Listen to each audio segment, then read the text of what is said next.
So, nung bata ako, yun yung gusto kong maging ambisyon sa buhay. Nung prep ako, ang nakalagay sa yearbook namin, ambition to be a pastor.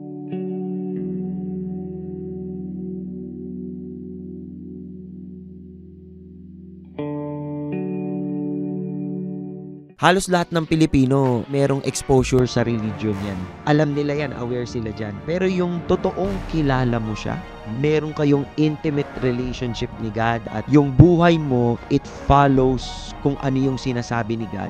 Yun yung totoong kilala mo siya. Si God lang ang pwedeng magsabi kung kailan titigil ang buhay mo. Hirap ka na pero buhay ka pa rin. Ibig sabihin, may purpose pa si God. So lumaban ka. Gising ka ulit, ilaban mo ulit. Tulog ka, pagod ka, tuyot ka, gising ka ulit, laban ulit. Hanggang sa marating mo yung puntong yon na sinasabi ni God, anak, ako na to. Kasi makikita mo yan eh. You fix your eyes on Jesus.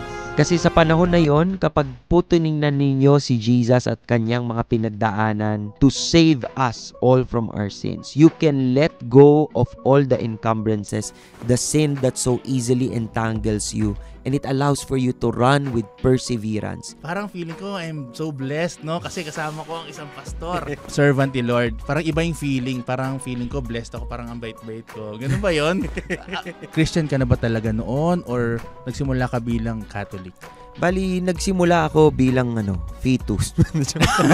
Prep, grade 1, grade 2. Ang pinoproblema ko talaga, asawa. Naalala ko yung una kong naging girlfriend nung grade 1, bala kong pakasalan. Pag pumasok kasi tayo sa relasyon, mga kapatid, no, kailangan it's a constant getting to know each other. Pag tinatanong ko yung tatay ko, anong pipiliin mo? Mahal mo o mahal ka? Ang laging turo ng tatay ko, piliin mo yung mahal ka. Ang mindset ko, pag pumasok ng relasyon, pang forever. Talagang nakatodo ko. Kahit bata pa, nakatodo talaga ako. Ginigising na ako ni Lord.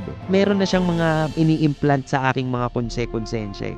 Sisimba pa rin ako pag linggo. Tapos nare-review ko ako parang, ginagawa mo po? Hindi matino yan. Parang pakiramdam mo, wala kang kwentang lalaki. Para feeling ko, wala ba akong tagumpay? Wala ba akong Ang baba ng tingin ko sa sarili ko noon. Sabi ko, Lord, wala akong ibang chance apart from you. So please restore me. Dalik ako kay Lord, iyak ako kay Lord. At doon nag-umpisa yung nakita ko na meron akong capacity to inflict pain on myself. So sa buhay ko, nakapag-attempt na ako mag-commit to take my life ng mga total of 7 times. 7? Isang beses lang na traumatic experience ang alam kong hindi ako nag-respond ng suicide. And that is when I was molested, when I was in first year high school. When that was done to me, I was so helpless, I did not know what to do. Totoo yung napapanood mo sa palabas yung pag kunyari may namolestya sa'yo, yung wala kang masabi, di ka makagalaw. Parang ganun yung nangyari sa akin. Kikipag-break sa akin yung